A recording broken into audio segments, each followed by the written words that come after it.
Today we focus on topic 7, algebraic equations.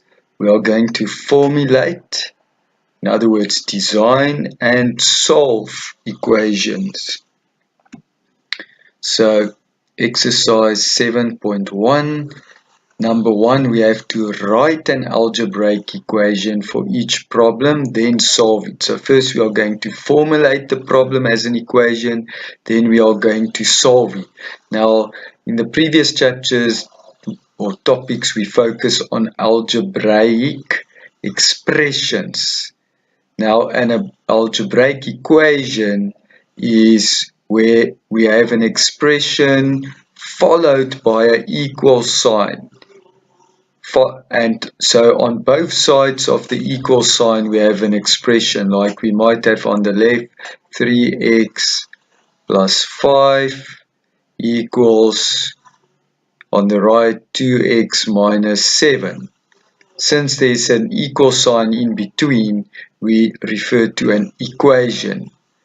So whereas if we simply have, for example, 3x plus 5 on its own with no equal sign, then we know that is an expression. So equation, equal sign, expression, no equal sign. So we have to write an algebraic equation. So let's focus on number A. The sum of 5 times a number and 3 is 43. Do we know the number? No. So let number be x. Or if you want to use a more fancy word, let number denote x. Okay, so that's our starting point with these kind of problems. First, we define the unknown. So now it's about careful reading and breaking things up in their simplest parts. The sum, what does sum mean? We add of 5 times a number. We don't know the number. We denoted it now by x. 5 times means we have to multiply this x by 5. We know a letter and a number, or a number just in front of a letter of the alphabet, means multiply.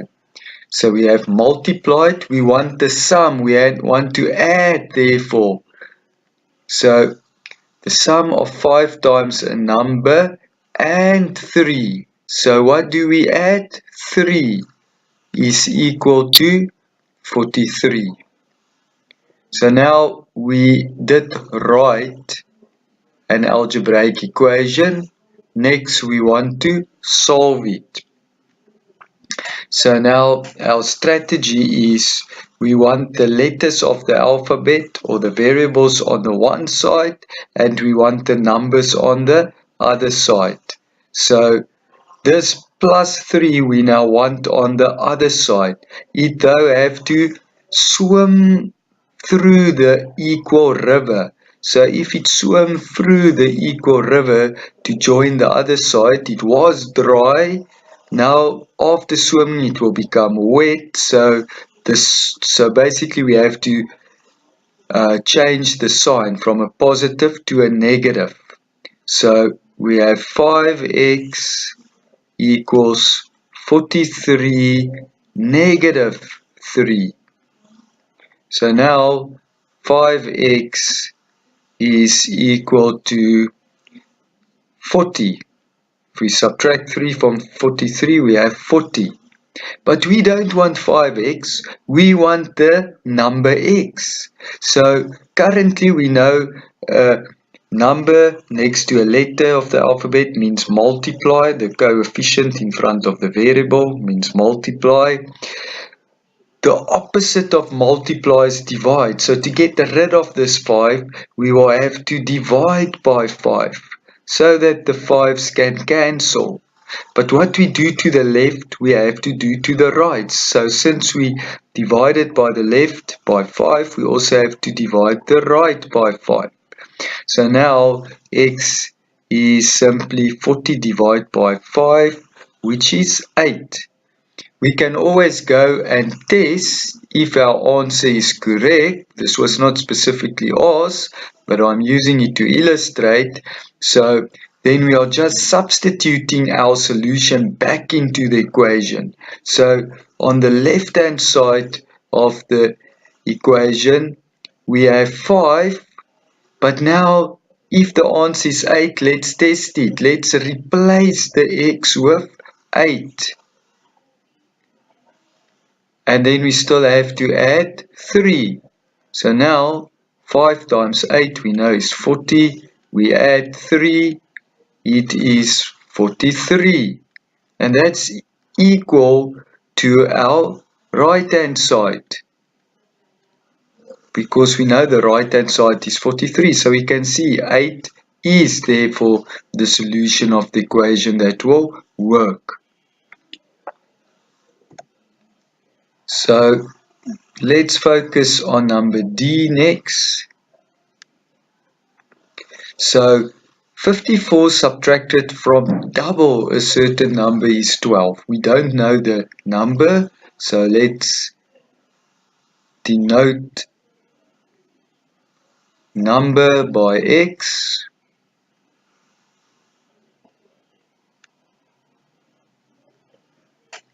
Now we read very carefully. 54 subtracted from double a certain number. So we first want to double a certain number and then subtract 54. So double, if my age double, it means it's twice, I'm 2 times older. So double we need to replace by a factor of 2. So it's 2 times a certain number. The number is x, so 2 times x. So that so 54 subtracted from double a certain number. So we have to subtract from this 2x the 54. And that is equal to 12. So we did write an algebraic expression. Next we need to solve it. So now we know the strategy is get the x's on the one side, get the numbers on the other side. This negative 54 is on the wrong side. Let it cross the river, then the sign will change. So we have now 2x equals to 12, which is on the right side of the river. But now this negative 54 becomes positive 54 once it crosses the river.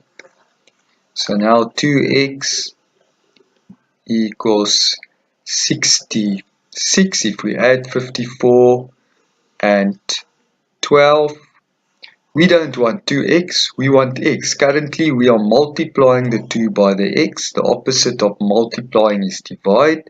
So let's divide by this 2 to let it disappear. What we do to the left, we do to the right. So now x is 2 goes into 6, 3, 2 goes into 6, 3. So x is 33. Let's look at number F. The quotient of 24 and the number is 8. What is the number? So again, we don't know the number. So let number be x. Quotient, we know it means when we divide two numbers.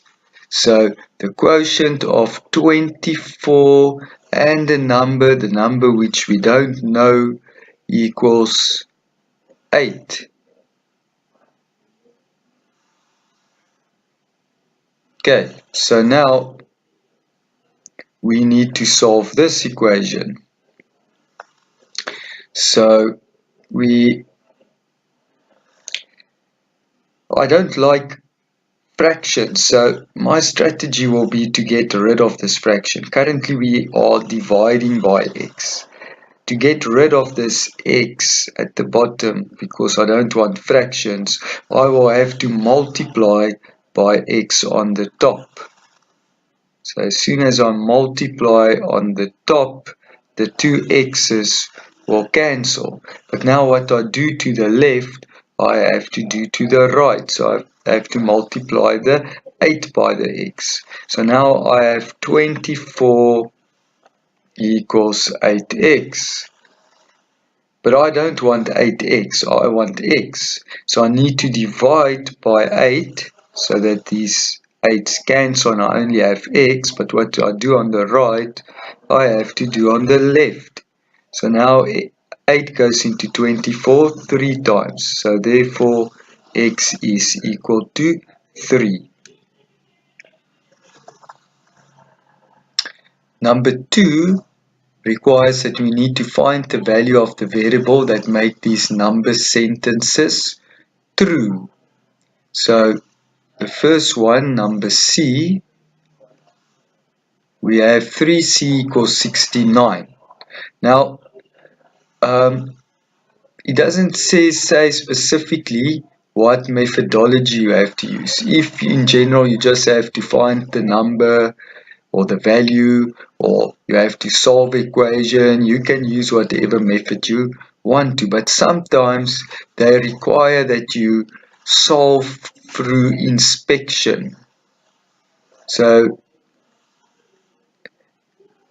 basically, when you have to solve through inspection, you need to use trial and error. So I'm just going to use number C to illustrate this process. We know we have to multiply 3 by something to get 69. Now you can just start with anything, the first thing that comes up in your gut. So I'm going to say, let C equals 20. So now, if we replace C with 20, we have 3 times 20. So that's the left-hand side. So 3 times 20 we know is equal to 60. But that is not equal to the right-hand side. Because the right-hand side we know is 69. So 20 is therefore not the solution. We probably have to try something bigger.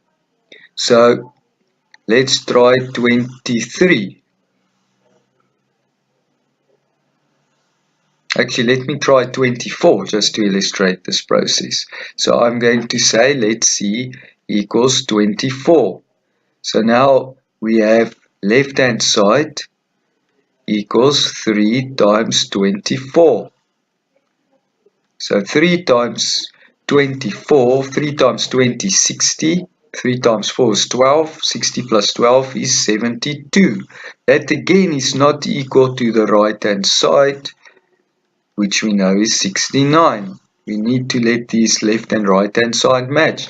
Now we see 24 is too big, so 20 was too small, 24 is too big, so let's try 23. So let's C equals 23.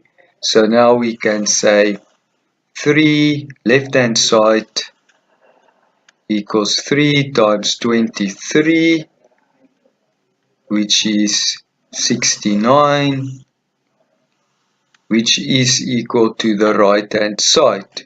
So we know 23 is the solution. So this is by inspection. So when a question specifically requires that you have to solve by inspection, you have to use this methodology. But usually it doesn't indicate, so then you can just use whatever correct method works for you the best. So let's move on to number D. So now I'm not going to bother about inspection, I'm simply going to solve. So we have D, which we can divide by 8. Remember, that's the same as saying D over 8. That means also divide equals 12. We just want D on its own. Currently we are dividing by 8. So to get rid of this, we will have to multiply by 8 so that they cancel and we only have D. But what we do to the left, we have to do to the right. So we have to multiply the right also by 8.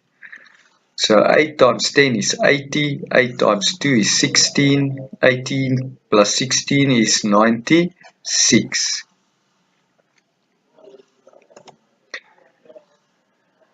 So number C, D and D we did. Let's focus on E.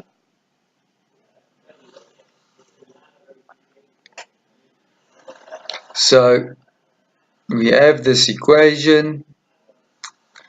Our strategy is to get the letters of the alphabet or the variables on one side. This positive 14, we let it swim through the river. The sign changed, so it's now 26, not plus, but minus 14.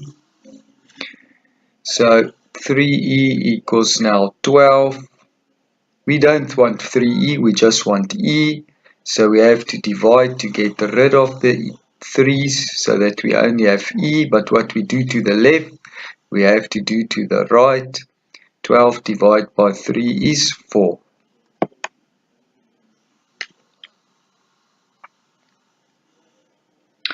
So finally, let's focus on exercise 7.2. I'm only going to do number 3 there.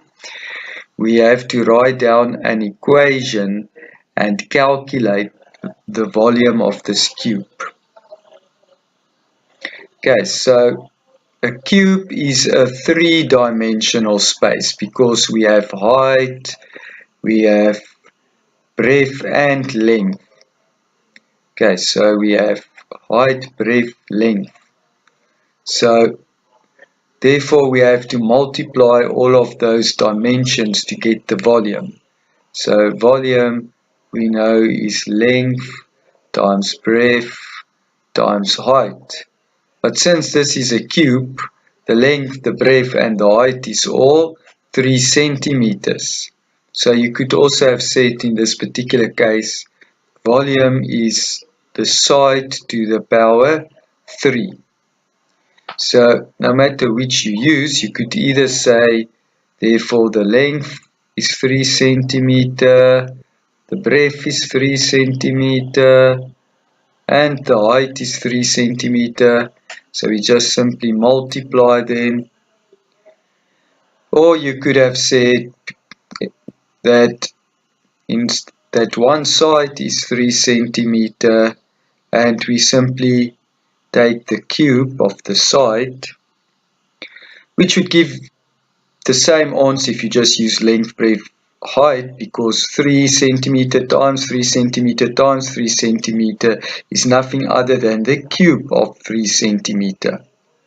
So 3 times 3 is 9, times 3 is 27, centimeter times centimeter times centimeter is centimeter to the power 3, because we are working in a three-dimensional space.